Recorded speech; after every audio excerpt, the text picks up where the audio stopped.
دا حقیقت دی چې غم په خپله باندې توري نو ضرورت نشته چې غم ته سړی ولیکي چې تور غم بیا خو دا نوم سراسر غلط شو که نه क्या कहना क्या चाह रहे हैं भाई आप او په دغه ډیورن لاین کې ما جلال آباد نه پېښور ته کرښه هم رسم کړې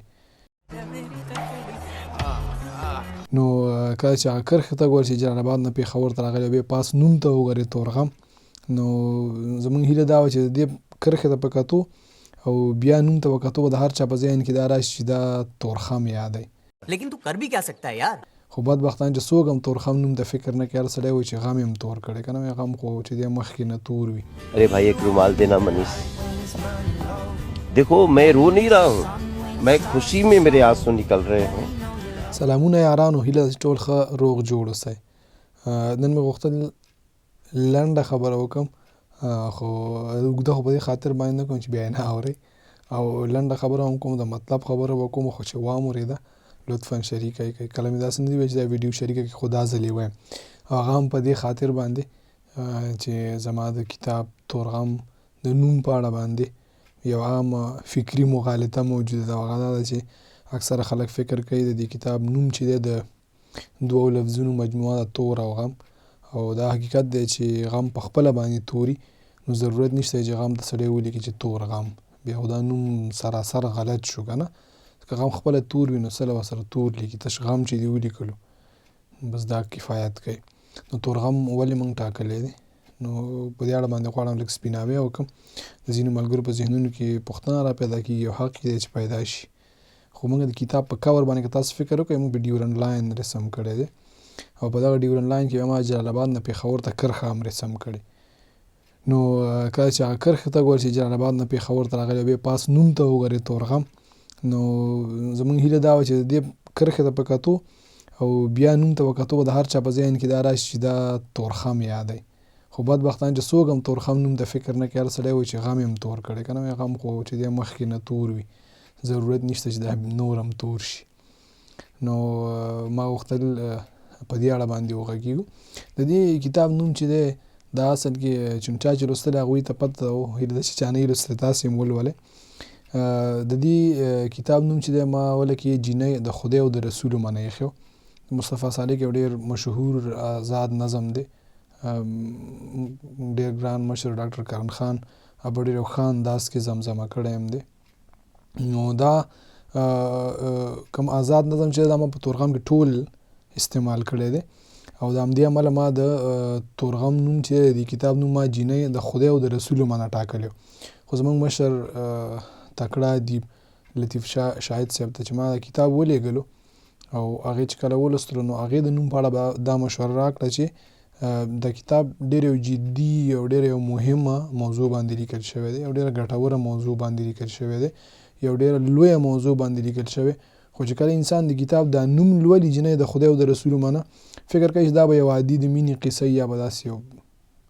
مثلا هغه چا خبر داسې د ممي ډیډي والا ناول به حال دا چې دا سیاسي ناول دی تاریخي ناول دی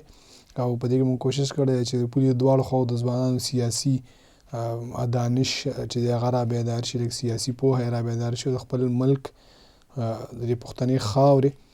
په سیاسي چارو کې په سیاسي کړنو کې دلچسپي پیدا شي نو هغې به دا مشوره راکړه چې دا نوم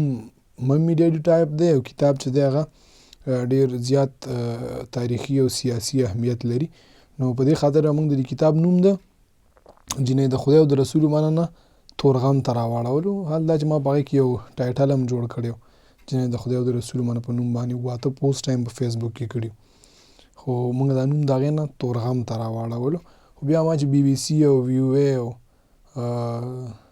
هم ټي وي او ډان او چې چا سره هم ما خبرې کړي د تورغم په اړه راپور نشر کړی بدبختانه په کتاب کې هم چې دی د کتاب په مخ باندې هم که وګورې په نوم کې سپیس نشته دنه کتاب کې هم ذکر شوی په تور او غم کې منځ کې سپیس یا فاصله نشته موږ یو ځای تورغم لیکلی خو په راپورونو کې هم که وګورې تور لیکلی بیا سپیس ورکړی بیا غم لیکلی په زور یې دا دواړه لفظونه جدا کړي نو بیا خو حتما دا تور غم ویل کېږي نو په دې خاطر باندې ما غوښتل سپیناوی وکړم چې دا تور غم نه بلکې دا تورغم دی کوم چې موږ تورخم ته مستعار نوم ټاکلی په ناول کې یو داسې جمله ده چې دا څنګه تورخم دی دلته خو روزانه زرګونه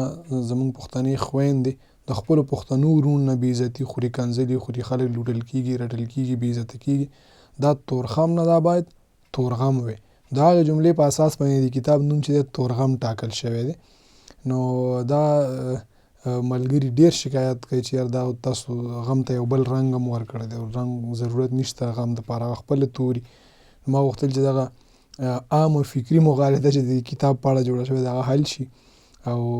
اخره کې به یو تجارتي اعلان هم واورئ، او هغه تجارتي اعلان یې دا چې تورغم دویم چاپ الحمدلله ثم الحمدلله دا ډېر د ویاړ خبره ده پښتو کتاب دپاره چې په 10 میاشتو کې په دویم ځل چاپ شي. کله چې افغانستان کې د طالبانو حکومت راغی، د هغې نه وروسته د کتابونو چاپ په مکمله توګه په ټپه ولاړ و. تورغم اولنۍ ادبي هڅه د طالبانو د حکومت نه را په دې خوا، او هغه هم ناول، او بیا دا لومړنی ناول دی چې په اوسني سقوط باندې لیکل شوی. یعنې ډاکټر نجیب د دولت په سقوط باندې، یعنې د دې نه مخکې چې کوم جمهوریت و د هغې په سقوط باندې لسګونه ناولونه او کتابونه تاریخي لیکل شوي دي.